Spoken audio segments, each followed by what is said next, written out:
These are football players who force rule changes.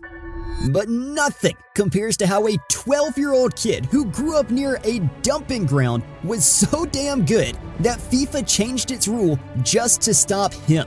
Back in 2003, skinny little Neymar was blessed with the opportunity to play for Santos youth team, the exact club that scouted Pele, so everyone thought Neymar would follow in his footsteps. But Neymar wanted to make his own story. And 6 years later, when Neymar began playing pro for Santos senior team, he was basically unstoppable. This dude wasn't even old enough to drink, and he was tearing the league to bits. But one sneaky move made him a target of FIFA. See, in his rookie year, Neymar almost tripled his penalty goals, scoring 4 of 4. He didn't miss once. Meanwhile, a legend like Cristiano, who people think was born to take penalties, hadn't scored a single penalty at that age. And when you're that good, people start watching very closely. Was he cheating? Well, FIFA had some suspicions, and after keeping a close eye on him, he was caught doing the unthinkable.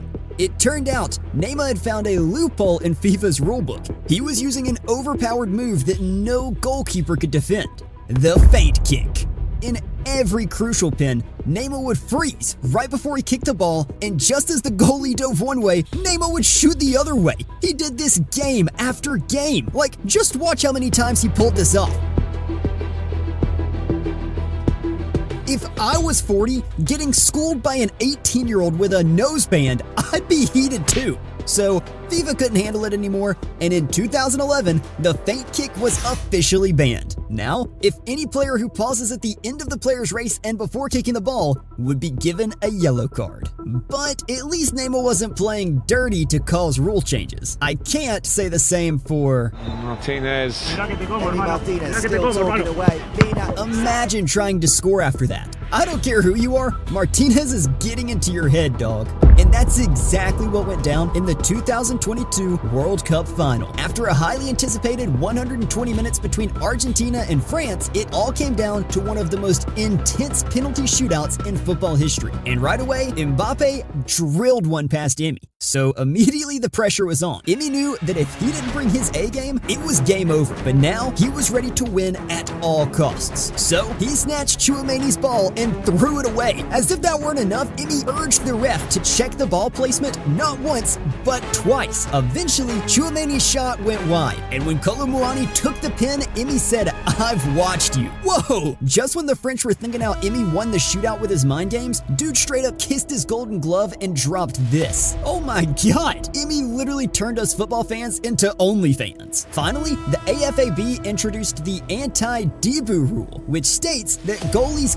can't trash talk or mess with the kicker's head before a penalty. Even though I want to know what this dude who calls himself the dancing goalkeeper thinks about the rule, one player said, "They are trying so hard to destroy this beautiful game." Another person said, "I'm gonna tell my kids how one man changed a whole system." But all Martínez could say was, "They always look for excuses for the taker to score the penalty. I don't care. They've made it too late. We won everything. I've saved what I needed to save."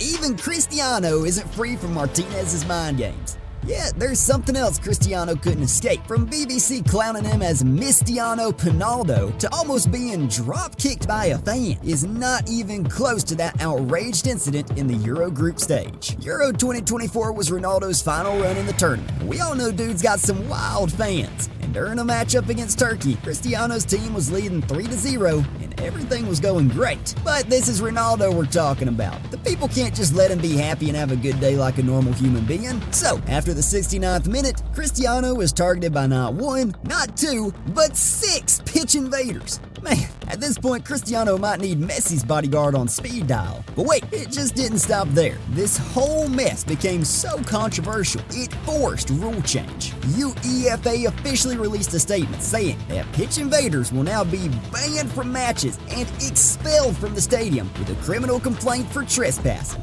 But speaking of football legends, George Campos is as big of a deal as they come, literally. See, Campos was one of Mexico's greatest goalkeepers.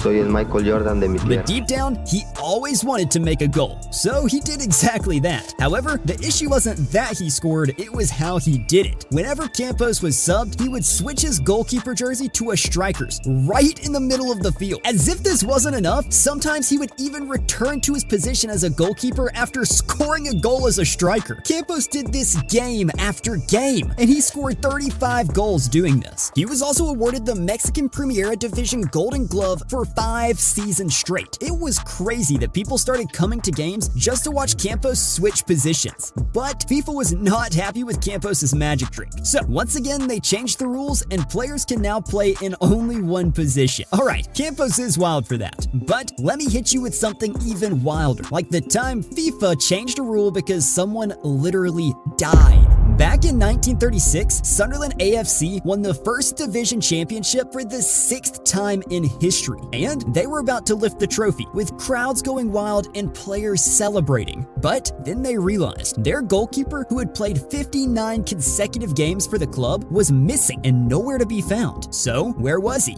Earlier that day, with only 20 minutes left in the championship game, Sunderland was leading 3-1. Jimmy Thorpe, the 22-year-old goalkeeper, could taste victory and was prepared to do anything to keep that ball out of his net, even go to war. And that was basically what he did, because when Jimmy made one last high-effort play by grabbing the ball, the opposition Chelsea player started to kick his head, neck, and upper body again and again. Yeah, football was brutal back then, but they didn't kill him right then and there. Chill out. He actually brushed it off, continued to finish the rest of the game, and bagged the W for Sunderland. After that, Jimmy went straight home to celebrate with the people who mattered most in his life, his wife and kids. Or at least that's what he wanted to do, because just minutes later, he collapsed and was rushed to the hospital. But it was already too late. 4 days later, Jimmy passed away due to heart failure. And after that, the rules of football changed forever, and for a good reason. Players are no longer allowed to raise their foot to a goalkeeper when he has the ball. Fast forward to 2011, when Chelsea played against Jimmy's team, Petacek and Craig Gordon wore black armbands to honor Jimmy, who died playing for the club he loved. Diego Forlan, on the other hand, forced a rule change by being a knucklehead.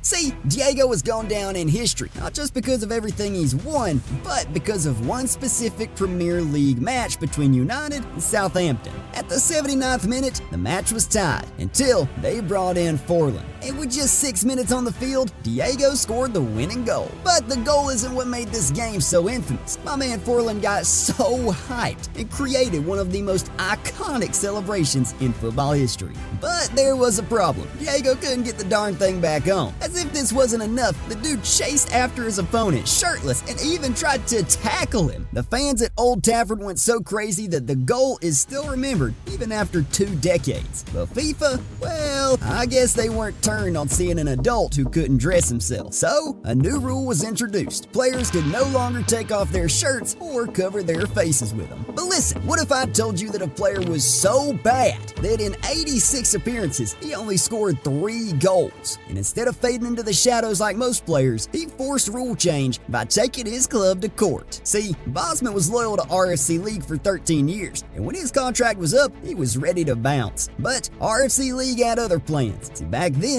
when a player's contract ended, they just couldn't leave for free. And to make it even worse, RFC did Bosman dirty by cutting his wages by 75%. But Bosman wasn't going to take that kind of disrespect. So, he went all out by suing not just his club, but the entire Belgian FA and UEFA. After spending 5 years of his prime in the legal battle, the Bosman Law was finally introduced. And Bosman walked out of the Luxembourg court having won the biggest victory, giving players the freedom to walk away when their contract ends by giving up his own career. A few years later, a journalist just had to find out the truth. So, she traveled to Bosman's house knowing after that trial, she'd pull up to a normal home. But in reality, Bosman was living on his friend's couch. So, what happened? Well, all Bosman could say was, "All the clubs rejected me. I became persona non grata. I suffered the football boycott. For me, it was a catastrophe." Yep, Bosman played himself. Cause no matter how hard he tried, not a single club that showed interest before was willing to sign him after that lawsuit. And things just kept on getting worse for the man. Bosman got caught up with the wrong crowd and sentenced to community service for assaulting his girlfriend and nearly ended up homeless until his welfare money started coming in. That's right, Bosman made every other player rich, but he ended up dead broke. That's cold. But you know what's even colder? That time Zlatan straight up humiliated reporters, players, coaches, and even his own fans. And I know you don't want to miss that. So what are you waiting for? It's right here. Just click it.